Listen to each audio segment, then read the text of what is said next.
بە بەفر سوێند کە سپیایی داوەریوە لە خەونیە و حەشیمەتە کە سەرما یەکسەربەندیە و شیعرانێ و کەسیرەتر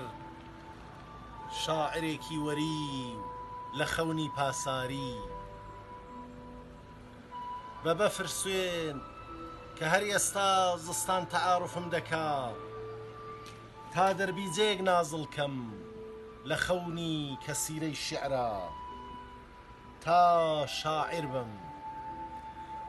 بە تەعاروفی هەزاران و شەیباری و خەواڵوو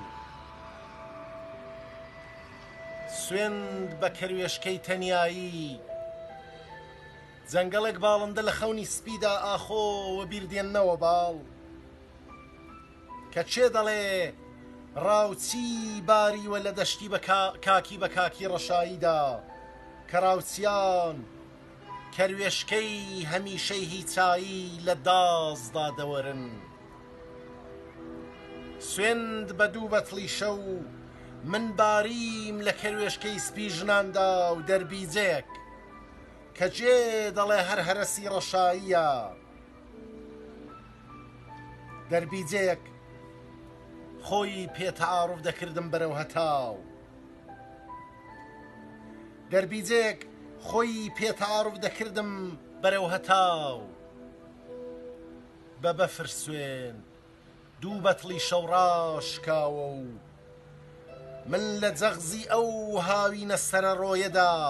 باریوم سوێند بە خەفەت نەباریوە سپیایی لە دڵی ئەو حەشیمەتە و باریوم من لە ئەویندا و سپیترم باریوم و بەردەوام کەروێشکە دەکەم لە سەوزایی ڕەشترین ساتی شعردا سۆن بە پێنووس و ئەوەی دێتە نویسی